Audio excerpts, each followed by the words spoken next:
Rolling कर्मशील विदेश presence रोजगारीका कुरा।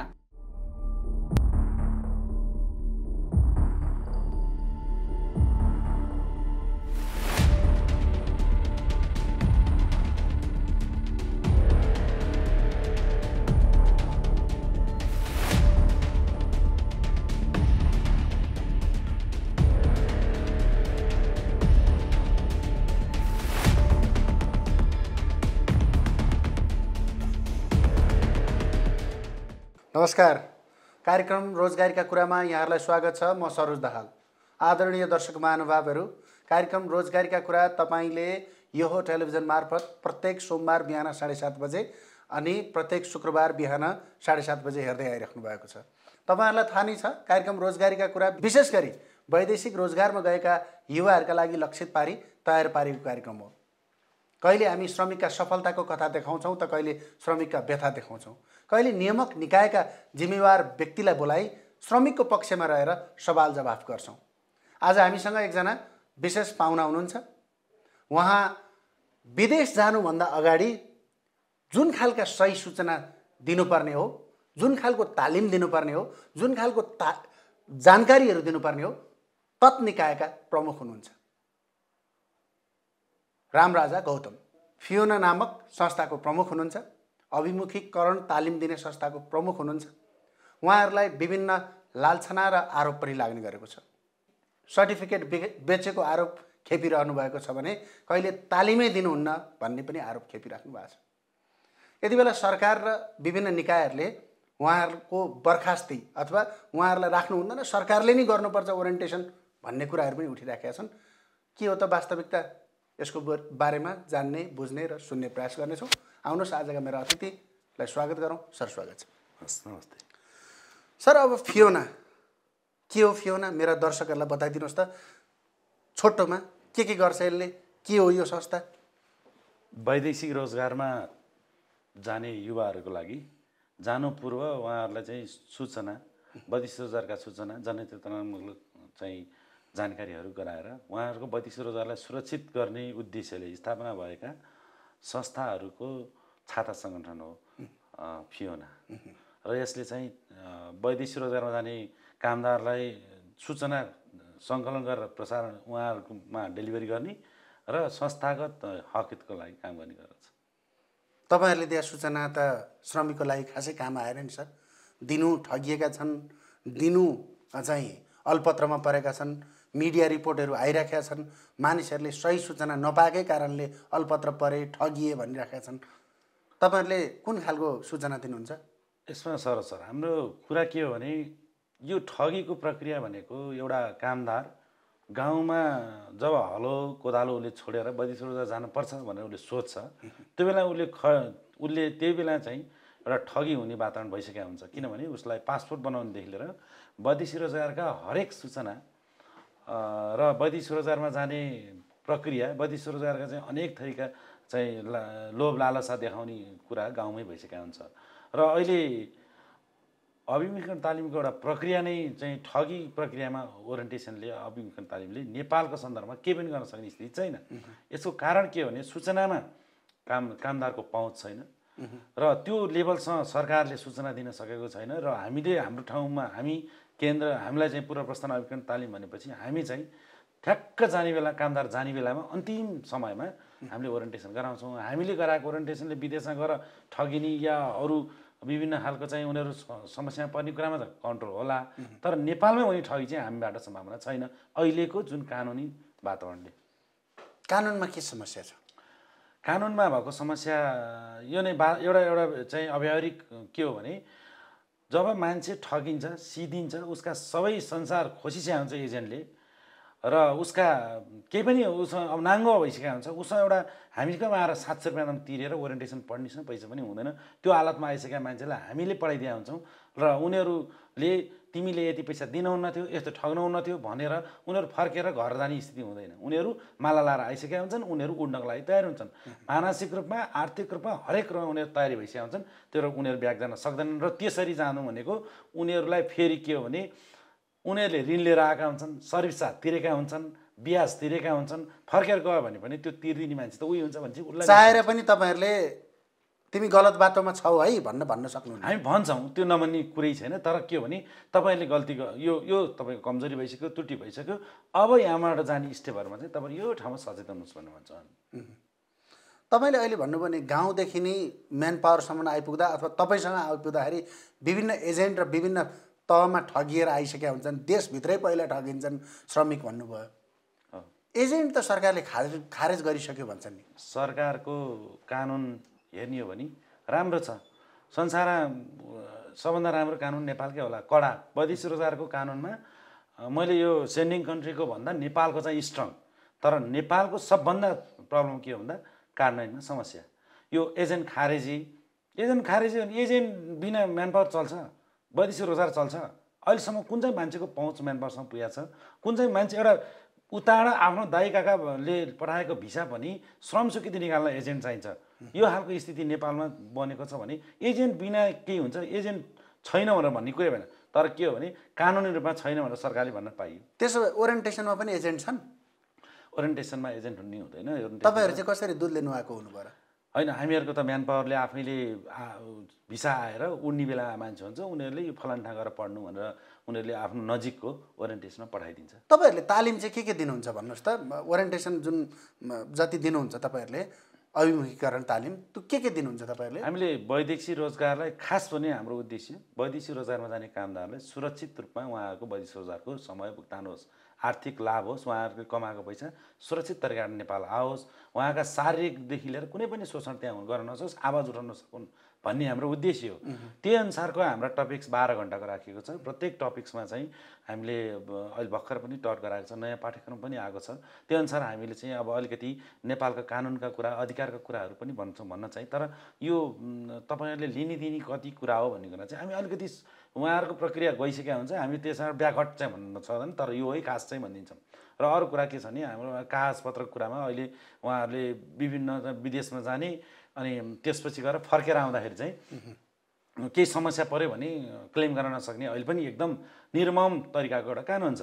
उहाँहरूले 10,000 को रसिद पाउने अनि फर्केर आउँदाखेरि चाहिँ पैसै नदिने या दिँदाखेरि कानुनी प्रक्रिया जान नमिल्ने अनि ठगियो भन्नुपर्ने अनेक थरी छ। त्यो चाहिँ सरकारले अलिकति त्यसमा पहिलेदेखि किन भन्दाखेरि कति हो लिने दिने भन्ने कुरा चाहिँ एकदम अस्पष्ट भएको कारणले पनि त्यो समस्या आछन् कामदारले।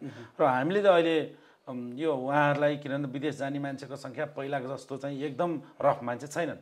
उहाँहरू एकचोटि गएर दुईचोटि गएर आएका मान्छेहरू 60% मान्छेहरू पनि त्यो स्थिति देखाएको छ नयाँ मान्छे भन्दा। र उहाँहरूलाई चाहिँ हामीले अब जाने वैदेशिक रोजगारमा चाहिँ तपाईँहरू यो कुरा सत्य हुनुहोस् भनेर भनिदिन्छौँ। हाम्रो चाहिँ विशेष गरी टपिक्स त 12 घण्टाको छ, अब बेली विस्तार त गरौँला। ओरिएन्टेसनको विषयमा तपाईँ प्रमुख हुनुहुन्छ, त्यसको अध्यक्ष हुनुहुन्छ।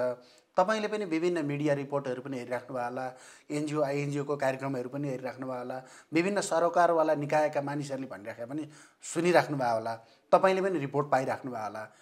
ओरिएन्टेसनले ठिक ढङ्गले ओरिएन्टेसन दिएन, ओरिएन्टेसनले आफ्नो काम र कर्तव्यबाट विमुख भयो भन्छन् हो? यो कुरालाई मैले 100% चाहिँ गलत भन्नुभयो भन्दिनँ। केही सत्य पनि छन्।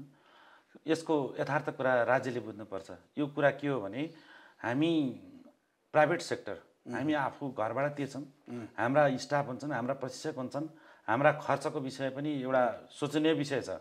हामी 2060 सालमा 700 रुपियाँ दाम चाहिँ तत्कालीन अवस्थामा चाहिँ इन्डोनेसिया भियतनामतिरको चाहिँ अझ श्रीलङ्काको $10 चाहिँ इनफ छ है भनेर $10 गरेको कुरा 60 सालमा। आज हामी त्यही $10 पढाउनु, $10 नै होइन, हामी 700 त्यतिखेरको $10 भनेर 700 थियो, त्यसैमा छ। अर्को कुरा के छ भने यो ओरिएन्टेसनमा व्यतिथि छ, विकृति छ, विसङ्गति छ भन्ने कुरामा चाहिँ हामीले दिने सूचनामा चाहिँ त्यो क्लासमा आइसके पछाडि मान्छे पढ्न आइसकेपछि त्यो कुरा हुँदैन। अब तिमीलाई पढाउँछु, तिमीलाई पढाउन भन्ने त पाइँदैन। हामीले त एउटा समग्र रूपमा पढाइरहेको हुन्छ, हामीले त्यही कोर्समा पढाइरहन्छ, त्यही विषयमा पढाइरहेको हुन्छ। रहेको कुरा के हो भने हामीसँग आर्थिक कमाइको हिसाबले, क्षमताको हिसाबले चाहिँ के हो भने हामी विज्ञहरू हायर गरेर ल्याएर हाम्रो कक्षामा तपाईँले पढाइदिनुहोस्, तपाईँलाई यति हजार दिन्छु भन्न सक्ने हामीसँग तागत छैन। हाम्रा अनुभव, हाम्रा प्रशिक्षकले त्यो दिएका करिकुलमको आधारमा राखेर ती कुराहरू मात्रै सूचना गर्ने हो। र अर्को के छ भने वैदेशिक रोजगार बोर्डले 4 वर्षदेखि भिजुअल बनाउँछु भनेर, भिजुअलको कुरा 4 वर्षदेखि आयो, तर त्यो कामदारलाई यो भिजुअलले चाहिँ एकदम उनीहरू इन्ट्रेस्टिङ भयो, यसमा चाहिँ उनीहरू एकदम भिजुअल हेरेर दङ्ग छन् भन्ने खालको अहिलेसम्म पनि बनेन। मतलब भिजुअली दिन खोजेको म्यासेज चाहिँ छैन, फरक फरक तरिकाबाट कुराहरू पुरानो जुन चलिरहेको छ त्यही कोर्स चलिरहेको छ। कोर्समा हामी अझ भन्यो भने 10 वर्ष अगाडिको भिजुअल पनि अहिले पनि ओरिएन्टेसन देखाइरहेको छ। कति कुरा एयरपोर्टमा चाहिँ त्यो दिन नपर्ने पैसा तिर्न पर्ने छन्, कति कुराहरू चेन्जेस भइसक्यो, फ्री भिसा फ्री टिकटको कुरा आइसक्यो, तर हामी पुरानै दिइरहेछौँ। त्यस्तो पनि स्थिति छ, किन भन्दा बोर्डले यो सेक्टरमा काम गरेन हैन। त्यो हिसाबले पनि अब हामीले दिन खोजेको कुरा चाहिँ दिन पाए छैनौँ। हामीलाई मात्रै होइन, यसको सबै पक्षले चाहिँ यसको चाहिँ जिम्मा लिनुपर्छ। कहीँ सरकारी निकायबाट पनि अथवा कहीँ निजी क्षेत्रबाट पनि ओरिएन्टेसन सेन्टरहरूको खारेजीको आवाज पनि उठेको छ, तपाईँले सुन्नु भएको छ? होइन, खारेजी त अब यसलाई पुनर्विचार गर्नु पऱ्यो अथवा चाहिँ यसलाई यसको विकल्प खोज्नु पऱ्यो अथवा सरकार आफैले ओरिएन्टेसन सेन्टर चलाउनु पऱ्यो भन्ने पनि सुनिन्छ। यसमा मैले एउटा दुईवटा मात्रै एउटा उदाहरण प्लिज के भने प्राइभेट सेक्टरले गर्नुहुन्न, सरकारले मात्रै गर्नुपर्छ। पहिला के हो भने नेपालको कानुन, स्थापित कानुन, संविधान र त्यो 32 जना बनेका नियम नीति सबै कुराहरू बुझ्नुपर्छ। त्यो हल्का तरिकाले बोलिया कुरा हो। किन भन्दा प्राइभेट सेक्टरलाई चाहिँ तिमीहरूलाई हटाउँछु, सरकारले गर्छु भन्ने कुन देशमा के अहिलेको कानुन विद्यमान कानुनसँग मिल्छ मिल्दैन? पहिलो कुरा। दोस्रो कुरा, प्राइभेट सेक्टरलाई तिमीहरूले गलत गरेछौ, तिमीहरूलाई चाहिँ खबरदार भनेर चाहिँ सरकारसँग त्यो हिसाबले कहिले पनि प्रस्तुत भएको छैन। या तिमीहरू चाहिँ कमजोर रहेछौ, तिमीहरूलाई चाहिँ हामी प्रमोसन गर्छौँ, तिमीहरू कसले खराब काम गर्नेलाई हामी कारवाही गर्छौँ, राम्रो काम गर्नेलाई हामी प्रमोट गर्छौँ भन्ने खालको सरकार कहिले पनि प्रस्तुत भएको छैन। त्यो हिसाबले पनि के हुन्छ भने एउटा लापरवाही, एउटा व्यक्ति खराब भयो भने त्यो व्यक्तिलाई कारवाही गर्नु पऱ्यो नि। सबै व्यक्ति खराब भयो भने त पोलिसीमा समस्या भन्ने बुझ्नु पऱ्यो नि, भने चाहिँ पोलिसीमै समस्या छ भन्ने कुरा। र जब सरकारले गर्ने भन्ने कुरा छ, हामीले आज सरकारी दुईवटा एकाडेमिक फिल्डमा हामीले अहिले चाहिँ भैँसे पार्टी, वैदेशिक रोजगारको चाहिँ भैँसे पार्टीले तालिमको हेर्ने श्रम सम्बन्धी, अर्को सिटिबिटी छ, दुईवटा संस्था हाम्रो सामने छ। दुईटै संस्थाको कामको मूल्याङ्कन गर्ने हो भने सिटिबिटीको धेरै ठाउँमा सर्टिफिकेट बिक्ने, विदेशमा गएको मान्छे सिटिबिटीबाट तालिम ल्यायो भनेपछि अर्कै खालको कुरा छ। त्यहाँ सिटिबिटीबाट तालिम भनेपछि हरेक ठाउँमा बिक्ने। भैँसे पार्टीको तालिमले आजसम्म को मान्छे विदेश गयो र अनिखेर त्यो भैँसे पार्टीको तालिमको प्रक्रिया आज 20औं वर्ष 30औं वर्ष अगाडि खडा भएको संस्था हो नि त। त्यसको उपलब्धि के त मूल्याङ्कन हेरौँ नि त। मेरो संस्था या हामी प्राइभेट संस्थाको मूल्याङ्कन 20 वर्षदेखि हामीले आफ्नो लगानी गरेर चलाएको संस्थाको मूल्याङ्कन गरौँ, हामीले कति कामदारलाई चाहिँ त्यो कुरा दियौँ र त्यो भैँसे पार्टी भन्ने संस्थाले कति यहाँ स्थानीय स्रोत र साधनलाई गर्न सक्यो र कति वैदेशिकलाई गर्न सक्छ र आजसम्म त्यो संस्थाले दिएको दक्ष कामदार कहाँ छन्, त्यसको मूल्याङ्कन त हुनु पऱ्यो नि। होइन तिमीले गरे राम्रो छैन भन्दा आफूले गरे के भन्नु पऱ्यो नि, त्यो कुरा हुनु पऱ्यो। र अरू कुरा के छ भने हामीलाई चाहिँ रिप्लेस या हामीलाई चाहिँ त्यो पाटोबाट हामी तपाईँहरू चाहिँ यसमा चाहिँ राम्रोसँग गरेर जानुहोस्, हाम्रो समर्थन छ भन्ने भन्दा नि होइन तिम्रो खुट्टा काट्छु भनेर भन्ने। हामी नेपालको नागरिक हो, हामीले संविधानले दिएको अधिकार प्रयोग गरेर, त्यो कानुनले दिएको अधिकार प्रयोग गरेर आज ट्याक्स तिरेर, कर्मचारी पाल्दिएर, हजारौँ जना कामदानी मान्छे हामीले पाल्दिएर, घरबाट घरबेटीहरू पाल्दिएर व्यवसाय गरेका छौँ। ऋणमा छौँ कि या दुःखमा छौँ कि हाम्रा समस्या के छन् भन्ने कुरा राज्यले सोचेको छ, हामी कुन हालतमा छौँ भन्ने कुरा। तर हामीले अहिले हाँसेर हिँड्यौँ भन्दैमा के चाहिँ राज्यले यिनीहरू त एकदम धेरै अनैतिक तरिकाबाट पैसा कमाएका छन्, के गरेका छन् हेर्नु पऱ्यो हाम्रो स्थिति होइन। त्यो कुरा चाहिँ राज्यको ऊ छैन। यहाँ 1000 जना मान्छे बेरोजगारी हुन्छन्, राज्यले के हेर्छ? एकजना रोजगार दिने हैसियत छ राज्यसँग? तपाईँहरूले ठिक ढङ्गले काम कारबाही गर्नु भएन भन्ने नै आरोप छ क्या सर? कि अब तपाईँले त्यसमा क्लियरिफाई त गर्नु होला, तर तपाईँले पनि सुनिराख्नु भएको छ, देखिराख्नु भएको छ, तपाईँहरूमाथि एउटा आरोप त लागि नै राख्छ। भरै तपाईँहरू त्यसलाई डिजिटलाइज गइसक्यो, हामी थममा गइसक्यौँ, हामी क्लास त्यही हिसाबले लिन्छौँ भनिराख्नु भएको छ। अझै पनि त्यो पुरानो ट्याग लाइन सर्टिफिकेट बेच्छ, ओरिएन्टेसनले ठिक गर्दैन भन्ने त अहिले पनि सुनिराख्नु भएको छ सर। त्यसलाई अहिले पनि क्लियरिफाई गर्न सक्नु त तपाईँको पनि त अलिकति देखियो नि त। मैले स्पष्ट, म मिडियाको अगाडि छु, मैले स्पष्ट कुरा गरेँ। जनताले होइन यो सबले थाहा पाउनुपर्ने विषय के हो भने ओरिएन्टेसन यस्तो चिज हो जसलाई डेली मोनिटरिङ हुन्छ। किन भन्दा 2 घन्टा 2 दिनको क्लास हो, डेली मोनिटरिङ भएन भने त्यहाँ काहीँ न काहीँ गडबडी भयो भने त्यसको जिम्मा चाहिँ मोनिटरिङ गर्ने संस्थाले लिनु पर्यो। मोनिटरिङ किन हुँदैन? त्यो मोनिटरिङमा हामीले भिजुअलको सिसी क्यामेरा राखिदिएका छौँ, त्यो सिसी क्यामेरा एक्सेस किन राखिँदैन? त्यहीँ त्यो जुन संस्थाले वैदेशिक रोजगार बोर्ड विभागले अहिले त्यो मोनिटरिङको पाटो लिएको छ, कारबाहीको पाटो लिएको छ, त्यो संस्था किन सुतेर बसिरहन्छ त? हामीलाई भन्नुभन्दा पहिला त्यो संस्थाले के व्यवसायीसँग मिल्या हुनु पर्यो? मिल्या छैन भने किन सुत्ने? अनुगमन गरेर घटेर दौडाइदिएको, कहाँ के भएको छ पढाएको छैन खोजिदिएको। त्यहाँ अझ अर्को कुरा देखिन्छ, क्लासमा गइसकेपछि तिमीले पैसा तिरेको छैनौ, के गरेछ भने म्यानपावरका पनि कुराहरू खोजिन्छ। को चाहिँ कहाँबाट प्रेसित छ त? मैले गलत गरेँ या व्यवसायले गलत गरेँ भनेर अमला उठाउने, बाहिर बसेर भित्रै बसेर हामी जो पायो त्यसलाई त भित्रतिर। तर वैदेशिक रोजगार विभाग आयो भने त हाम्रो ढोका बन्द हुँदैन नि, आउनु पऱ्यो नि, त्यहाँ आएर खोज्नु पऱ्यो। आज पनि तपाईँ यो भन्दै हुनुहुन्छ कि वैदेशिक रोजगार विभाग अथवा बोर्ड अथवा सरकारका नियामक निकायले हामीलाई सोधोस्, खोदोस् अथवा चाहिँ अनुगमन गरोस् यो र हामीबाट त्रुटि भएको छ भने हामीलाई कारबाही गरोस् भन्दै हुनुहुन्छ तपाईँ? यसमा मलाई केही समस्या छैन। गल्ती गरेछ भने त्यो गल्ती भनेको व्यक्तिसँग जोडिन्छ, कामदारसँग जोडिन्छ। कामदारलाई ठग्ने काम र कामदारमाथि चाहिँ गरेको ज्यादतीको कुरामा कोही पनि व्यवसायीले मलाई चाहिँ जोगाइदिए भनेर चाहिँ म आजसम्म गएको पनि छैन, कहिले पनि गएको छैन। अहिले मेरो योभन्दा पहिला 1 वर्ष अगाडि 22वटा संस्था कारबाही भयो, अहिले पनि 1-2टा संस्था कारबाही भएको छन् भन्ने सुन्छु।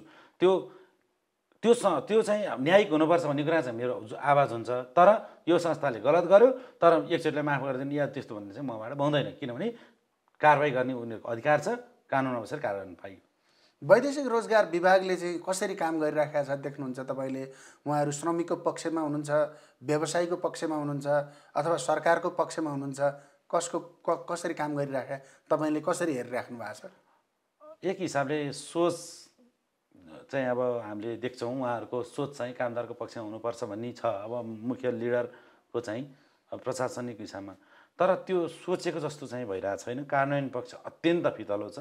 उहाँहरूले चाहिँ जसलाई हराउनु भयो त्योबाट चाहिँ काम नभए हो कि के हो? किनभने नियम कानुन कार्यान्वयन गर्न समस्या डराउनु भएन। हाम्रो विषय मात्र होइन, कुनै पनि विषय, अरू पनि विषय छन्, त्यो कुरामा अलिकति हच्केको जस्तो या राजनीतिक फोर्स आउँछ जस्तो या मन्त्रालयबाट केही हुन्छ कि भन्ने उहाँहरूले त्यो टेबलमा बसेर त्यो कुर्सीमा बसेर सोच्ने कुरा होइन। जहाँ गलत देखिएको छ त्यो कुरा बाहिर ल्याइदिनु पऱ्यो। मेरो गलत भयो होस् कि अर्को होस् कि म्यानपावरको होस् कि मेडिकलको होस् कि जसुकै होस्, कामदारको विपक्षमा काम भएको छ भने आउनु पऱ्यो नि कुरा। त्यो नभएर अलिकति त्यो हिँड्दै गर्दै नगर्ने खालको स्थिति चाहिँ मैले देखाएको छु। कतिचोटि मैले भनिसकेँ गएर तपाईँहरू अनुगमन गर्नुहोस्, तपाईँहरू हामीलाई कहिले दोष नलाउनुहोस्। हाम्रो संस्था झोलामा छ, आफै गएर भन्नुहुन्छ? मैले आफैले गरेर भनिदिन्छु।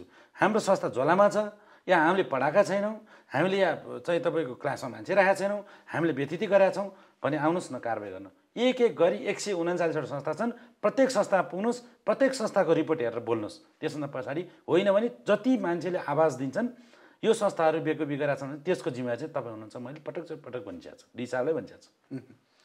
अब ओरिएन्टेसन सेन्टरहरू चाहिँ अब देश फेडरल सिस्टममा गइसक्यो होइन, सङ्घीय प्रणालीबाट प्रादेशिक प्रणालीमा गइसकेको छ। 128-30-40वटा संस्थाहरू तपाईँसँग गोलबन्द छन्। तपाईँहरूले सेवा चाहिँ देशैभरिबाट दिइराख्नु भएको छ कि काठमाडौँ नै धाउनुपर्छ अझै? त्यसको लागि हाम्रो अहिले 7 प्रदेशमा हाम्रो संस्थाहरू फिजिएका छन्। 5 प्रदेशमा छन्, 2 प्रदेशमा खास वैदेशिक रोजगार त्यति हाम्रो मलेसिया खाडीका मुलुक जाने चाहिँ यो धनगढी सुर्खेततिर छैन, कम छ। त्यो कम फ्लोइङ भएपछि म्यानपावर पनि छैन, श्रम कार्यालय पनि छैन, अरू ठाउँ दिएको छ। तर समस्या चाहिँ के हो भने हामीलाई स्थानीय तहसम्मै काम गर भन्दै नि हामी जान तयार, तर मोनिटरिङ यहीँ काठमाडौँमा केन्द्रित हुँदा त मोनिटरिङ छैन, अनुगमन छैन, दोष लगाएकोलाई छ भन्नलाई मिडियामा बोले किन गलत गरे, खराब गरे भने छ। आफ्नो ठाउँबाट मोनिटरिङ गर, यहाँ तिम्रो गलत रहेछ है, तिम्रो कि सुध्रियो होइन भने तिम्रो खारेज भनेर बाहिर हटाउन पनि सकिन्छ नि त। गलत मान्छेलाई त कारबाही पनि गर्न सकिन्छ। त्यो खालको चाहिँ यहीँ केन्द्रमा त सम्भावना छैन। अनि धनुषामा कसरी सम्भावना हुन्छ, अनि त्यहाँबाट चाहिँ इटहरी झापामा कसरी सम्भावना हुन्छ, यता बुटोल उता धनगढी कसरी सम्भावना हुन्छ? यो पहिला सरकारको संयन्त्र इन्स्टल हुनु पऱ्यो। यो ओरिएन्टेसनलाई एउटा खरदार खटाएर हुँदैन। ओरिएन्टेसन पनि एउटा यसले ठुलो हिस्सा बोक्छ। यसको सूचना दिने कुरा धेरै ठुलो हिस्सा छ। यो हिस्सालाई त्यही अनुसारको जनशक्ति पनि परिचालन गरिदिनु पऱ्यो। त्यही अनुसारको चाहिँ यसमा लगानी गर्नु पऱ्यो। राज्यको लगानी भन्ने चाहिँ पटक्कै छैन। अनि कामदारलाई पैसा लिनुहुन्न भन्ने एकातिर, अर्कोतिर हामी प्राइभेट सेक्टरले काम गरेका छौँ, हामीसँग क्वालिटी खोज्ने अनि आफूले गर्नुपर्ने ड्युटी चाहिँ नगर्ने। अनि अहिले पनि ओरिएन्टेसनको लागि चाहिँ राजधानी नै आउनुपर्छ? छैन, त्यस्तो छैन। राजधानी भने प्रदेशको राजधानीमा चाहिँ छ, 5वटा प्रदेशमा अहिले छरेर बसेको छ। लगभग 60वटा संस्थाहरू चाहिँ काठमाडौँ बाहिर छन्। बेला बेलामा मिडिया रिपोर्टहरू पनि आइरहेको हुन्छ, तपाईँहरूलाई पनि त्यसको विषयमा जानकारी नै हुन्छ। प्रत्येक वर्ष प्रत्येक महिना जस्तै 40-50 हजार मान्छेहरूले श्रम स्वीकृति लिएको देखिन्छ। त्यसमा कति प्रतिशत मान्छेहरू चाहिँ अभिमुखीकरण तालिम लिन्छन्?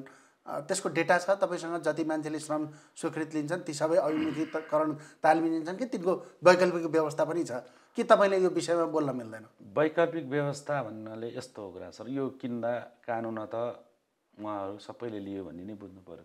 विभागले बुझ्ने त्यही हो, हामीले बुझ्ने त्यही हो। कसैको संस्थामा गएर मेरो त्यो एक्सेस छैन कि संस्थामा गएर चाहिँ मैले मोनिटरिङ गर्ने मैले पनि पाउँदिनँ। अब मिडिया पनि अब उनीहरूले अथोरिटी नपाउला, तर के हो भने त्यहाँबाट के भइरहेछ आन्तरिक कुरा भनेको त वैदेशिक विभागले बुझ्ने हो, त्यो विभागले भन्ने हो, त्यहाँ गएर हेर्ने हो, त्यसको रिपोर्टको आधारमा बोल्ने हो विभागले। अरू बाहिरकोले बोलेर या कुनै पनि ठाउँ बोलेर हुँदैन। अर्को कुरा के भन्नु भने यदि विभागसँग सजिलो बाटो भएन भने विभागले के वास्ता नगराइ हुनु पर्यो कि उनीहरूले समर्थन गराइ हुनु पर्यो। दुईवटा कुरा नभइकन विकृति आउँदैन। गौतम सर, अलि यसलाई क्लियर बताइदिनुहोस् कि यसको भित्र पनि केही चलखेल चाहिँ छ?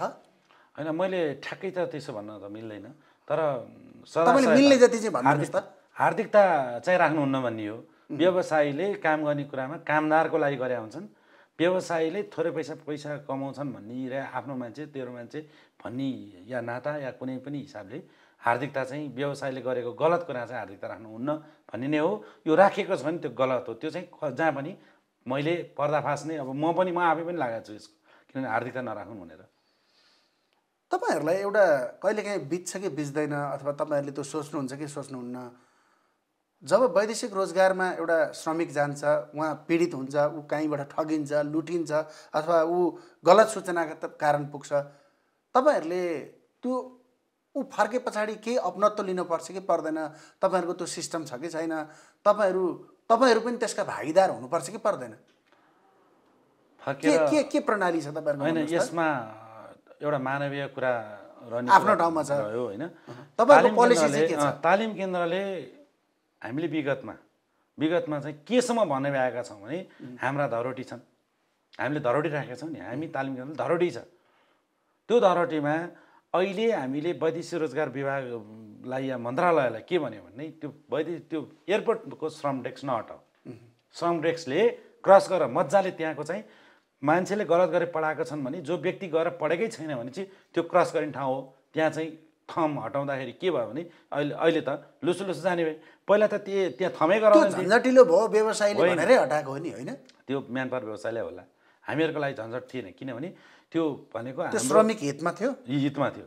कसरी भनिदिन्छौँ त्यसको श्रमिक हितमा भने कोही पनि नागरिकले मलाई दोस्रो दर्जाको नागरिक भन्यो भनेर कहीँ कसै उजुरी गरे हामीलाई थाहा छैन। अब सरकारले गराए मलाई थाहा छैन, नत्र भने त्यसरी उजुरी गरेका छैन। किनभने एउटा कुरा के छ भने श्रम डेस्कबाट छिरिसके पछाडि त्यो व्यक्तिको अरू कुरा त मलाई त्यो विषय मेरो म्यानपावरको श्रम स्वीकृति विषय मेरो रहेन। ओरिएन्टेसनको विषय हो नि, ओरिएन्टेसन पढाए मान्छे सही हो कि होइन, सही कि गलत भन्ने कुरा त्यहाँ देखिन्थ्यो। क्रस चेक गर्ने ठाउँ थियो। त्यो चाहिँ हटाउँदाखेरि ओरिएन्टेसनमा अब नयाँ थप विकृति आयो भने त्यही डेस्क हटाउनै लिनुपर्छ भन्ने हो मेरो। मैले अहिले तपाईँको मूल प्रश्नमै आउन चाहेँ। यदि त्यो श्रमिक विदेशबाट ठगिएर अथवा तपाईँहरूको गलत सूचनाका कारणले अथवा तपाईँहरूबाट तालिम लिएर गएको रहेछ अथवा तालिम नलिकन गएको रहेछ भने तपाईँहरूको जिम्मेवारी चाहिँ के हुन्छ? पोलिसी लेभलमा के छ, नियम के छ? तपाईँहरूको आफ्नो प्राइभेट सेक्टरकै भए पनि केही नियम होला नि, के छ भन्नुहोस् त? यसमा यस्तो सर, पहिलो कुरा हजुरले जब मान्छे आउँछन् नि हाम्रोमा, तिनले गलत सूचना भनेर पाउँदैन। किनभने उनीहरूले सही सूचनै पाएका हुन्छन्। गलत सूचना दिएर तिमी यो गर ऊ गर भनेर हामीले त्यस्तै चाहिँ ब्याड मोनिटरिङ गर्दैनौँ। तर कुरा के भने त्यो व्यक्ति विदेशमा जाँदाखेरिको प्रायः समस्या भनेको एउटा एटिच्युडको समस्या भनेको कोही सन्किने झगडा गर्ने यस्ता खालको स्वभाव होला, मानवीय स्वभाव होला। नत्र भने टोटल्ली कुरा के हो भने म्यानपावरले गरेको डिलसँग या त्यो कम्पनीले गर्ने बिहेभियरसँग सरकार रहन्छ।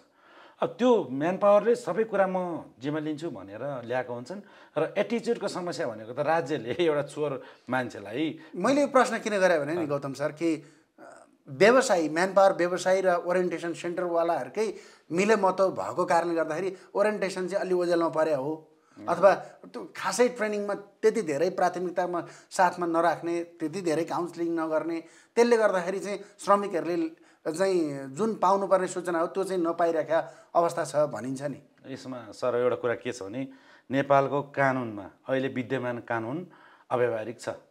ओरिएन्टेसन होस्, म्यान पावरमा होस्, ओरिएन्टेसन पनि हामीलाई सर्वोच्च अदालतले देशगत रूपमा पढाइ भनेर दिएको आदेश आइसकेको छ, तर सर्वोच्च अदालतको आदेश मन्त्रालयले मान्दैन। हामी देशगत रूपमा पढाउन तयार छौँ भन्दा मन्त्रालय त्यतिर ध्यान दिँदैन, किनभने उहाँ यो विषय एउटा छ भने। अर्को कुरा के छ भने म्यान पावर व्यवसायमा पनि समस्या छ। उहाँहरूको पनि लेनदेनको हिसाबमा कमाइ जुन लागतको कुरामा अहिले पनि सबै कुरा आएको छ, त्यो लागतको पुगेन, लागत चाहिँ पुगेन भन्ने नै कुरा हो। र कति कुरा चाहिँ के हुनु होला भने हाम्रो व्यवसायमा या म्यान पावर व्यवसायले र हाम्रो ओरिएन्टेसन व्यवसाय बिचमा चाहिँ कोअर्डिनेसन त्यस्तो हुँदैन। उहाँहरू कतिले चिन्नुहुन्न, कतिसँग कुरै हुन्न। तर के हो भने म्यान पावरमा यति पैसा लाग्छ, तिम्रो पैसै लाग्दैन, निःशुल्क पढ्यो, निःशुल्क गएपछि जान पनि तिमीले किन पैसा तिरे भन्यो भने त्यो मान्छे त कोही मान्छे सन्केर म जाँदिनँ, यति पैसा लागिरहेछ कि मेरो 50,000 घटा, 1 लाख घटा या 10,000 घटा जति पनि भन्न सक्ने भयो नि त, म जाँदिनँ भनेपछि त्यो म्यान पावरको त फ्लाइट फिक्स पैसा हुन्छ। अनि त्यसपछि त्यो ओरिएन्टेसनसँग उहाँहरूको अलिकति झगडा हुन्छ भन्छन्। अनि तपाईँहरूले मेरो मान्छे भड्काइदिनु भयो। अब यसरी भड्काएर बन्यो भने त आज दिनदेखि कति बदिसोराहरू जाँदैनन्। हामीले त्यो बदिसोरालाई व्यवसायलाई हेर्ने कि नहेर्ने, अब आजै भड्कायो भने अहिले भड्काउन थाल्यो भने कति हुन्छ। राज्यले त छेकेर सकिरहेको छैन भने हामीले भड्काएर के हुन्छ होइन। त्यति एउटा चाहिँ हामी मिल्या होइन, उहाँहरूको यथार्थलाई बुझ्या। अन्तिममा छन् दुईवटा प्रश्न छन्, छोटोमा उत्तरको अपेक्षा गर्छु। ओरिएन्टेसन 10 वर्ष 20 वर्ष अगाडि जुन खालको प्रचलन थियो त्यही रूपमै चलिराखेको छ भन्नुभयो। दक्षिण एसिया अथवा साउथ इस्ट एसियाको प्र्याक्टिस के छ अलिकति छोटोमा बताइदिनुहोस् त। यो एउटा कुरा के छ भने साउथ एसियाको प्र्याक्टिसमा चाहिँ ओरिएन्टेसनमा धेरै डेभलप, उहाँहरूको चेन्ज हुन्छ, रिफ्रेसमेन्ट तालिम भइरहेको छ। नयाँ नयाँ कुराहरू कानुन चेन्ज भएपछि तालिमको चाहिँ बनाइरहेको हुन्छ, कार्यविधि बनाइरहेको हुन्छ, हाउसमेन्ट हुन्छ, सरकारका लगानी हुन्छ, सरकारले आफै लगानी गरेर प्राइभेट सेक्टरले काम गरे पनि सरकार बोर्डिङ स्कुल र यहाँ चाहिँ सरकारी स्कुल जस्तो पनि सञ्चालन भइरहेछ भनेपछि त्यसरी गरिरहन्छ। अब जनचेतनाको स्तरमा उहाँहरूको एकदम वृद्धि भएर मान्छे सशक्त छन्, यति कि सेक्युरिटी आफ्नो सेल्फ सेक्युरिटीको लागि पनि ट्रेनिङ गराइरहेछन् होइन। अब त्यस्तो कुरा छ। अब नेपालमा त ट्रेनिङको पाटो त 0, अहिले 10% मान्छेले मात्र 22,000 स्किल गए भन्ने छ नि। यो त सरकार कहाँ हो त, सरकारले के गर्यो त, रेमिटेन्समा त आइरहने, अनिखेर उसले चाहिँ स्किलको कुनै पनि पाटो नहुने, अवेरनेसमा कुनै पनि कामै नगर्ने, लगानी नै नगर्ने। अनि त्यत्तिकै तपाईँ मिडियाले भनिदिनु पर्ने तिमी जाँदाखेरि सुरक्षित हौ भनेर, अनि हामीले भन्दिनँ, हामीले कहाँ आएर भनिदिनु पर्ने। अनि हामी पनि कति सूचना पाउँछौँ, राज्यका सूचना हामीलाई कति दिएको छ, डेलिभरी त हामीलाई पनि गरिदिनु पर्ला नि त, पाठ्यक्रममा ल्याइदिनु पर्ला या टिचरमा हामीलाई भनिदिनु पर्ला। यो त छैन नि। त्यो कारणले गर्दा राज्य यो अवार गर्ने कुरा र जनचेतना दिने कुरामा अरू सबै कुरा भयो, यो वैदेशिक रोजगार कुरा चाहिँ राज्यले अहिलेसम्म मेरो विचारमा 0 नम्बर पाउने हो। अब जनगणनाको आधारलाई मान्ने भने 22-23 लाख अथवा विभिन्न एनजिओ र राजनीतिक दलको डेटालाई मान्ने भने 50औं लाख युवा वैदेशिक रोजगारमा रहेको तथ्याङ्कले देखिन्छ। 1 मिनटमा भनिदिनुहोस् त ओरिएन्टेसन सेन्टरका आजका मागहरू के हुन्, सरकारसँग के भयो भने यो क्षेत्र चुस्त दुरुस्त र श्रमिक मैत्री हुन्छ? 1 मिनटमा। हामीले अहिले 16 बुँदे चाहिँ कार्यविधिमा यो व्यावहारिक पाएन, यसलाई चेन्ज गरिदिनुहोस् भनेर पठाएका छौँ।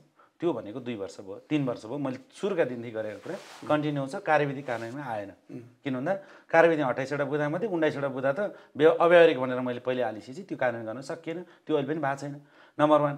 अर्को मैले अहिले नियावली संशोधन गर्नुपर्छ, किनभने छरेर रहेकालाई अनुगमन गर्न गाह्रो भयो। हामी मर्चमा जान्छौँ, हामी त रेडी छौँ मर्चमा गर्न। हामीलाई 5वटा खप्नेदाखेरि 25 लाख धरोटी हुन्छ, त्यसमा समस्या भएन। हामी 5वटा जोडेर काम गर्छौँ। हाम्रा चाहिँ धरोटी 25 लाख हुँदैन, केही समस्या हुँदैन भनेर हाल्दा कानमा तेल हालेर बसेको छ। किन भन्दाखेरि मोनिटरिङ चाहिँ मेन कुरा यो पेसामा यो क्षेत्रमा मोनिटरिङ भएन भने कुरा हो। मोनिटरिङ चाहिँ गर्न सहज होस्, या अहिले त डिजिटल पनि गर्न सक्यो, सबै कुरा प्रविधिको कुरा छ, मान्छे फिल्डमै जान पनि सकेन। तर त्यसलाई पनि पारदर्शी तरिकाले गर्नु पऱ्यो। सबै कुरा गर्न भने 10वटा 20वटा 30वटा संस्था 40वटा संस्था भयो भने त मोनिटरिङ गर्न सहिलो होला। र कामदार आउने कुरामा पनि सूचना दिने कुरा राज्यको टोटल्ली त्यो भइरहनुपर्छ भन्ने कुरा हो। मेरो यो सुधार्नको लागि चाहिँ राज्य चाहिँ एकदम नजिक हुनु पर्यो ट्रेनिङ सेन्टरसँग। राज्यको यसमा एक्सिएस मात्र राज्य पुरै लगानी हुनुपर्छ यसमा भन्ने कुरा हो। तपाईँ मातहतमा रहेका अन्य ओरिएन्टेसन सेन्टरहरूले तपाईँले आजैदेखि एउटा निर्देशन दिनु होला कि श्रमिकलाई हितमा राखेर, श्रमिकको फाइदामा राखेर सही सूचना जानकारी र तालिम दिनु होला भन्ने एउटा अपेक्षासहित ओरिएन्टेसन सेन्टरका विषयमा उसले भोगिरहेका समस्या, तपाईँले सरकारका पोलिसीका कुराहरू, यी सबै विषयमा तपाईँले जुन खालको जानकारी दिनुभयो, कार्यक्रममा आइदिनु भयो, तपाईँलाई धेरै धेरै धन्यवाद। हस्, धन्यवाद। आदरणीय दर्शक महानुभावहरू, उहाँ हुनुहुन्थ्यो रामराजा गौतम, ओरिएन्टेसन सेन्टर अथवा फियोनाका प्रमुख। आज हामीले फियोनाले गरिरहेको गतिविधि, सरकारका नीति तथा सरकारका पोलिसीहरू र यहाँभित्र भइरहेका विकृति र विसङ्गतिका माथि टिका टिप्पणी र छलफल गऱ्यौँ। आजको लागि भने बिदा हुन चाहन्छु। अर्को साता भिन्न अतिथि र भिन्न विषयका साथ आउने नै छु। कार्यक्रम रोजगारीका कुरा हेर्दै गर्नुहोला। यो टेलिभिजन पनि सँगसँगै हेर्दै गर्नुहोला। हस्त नमस्कार।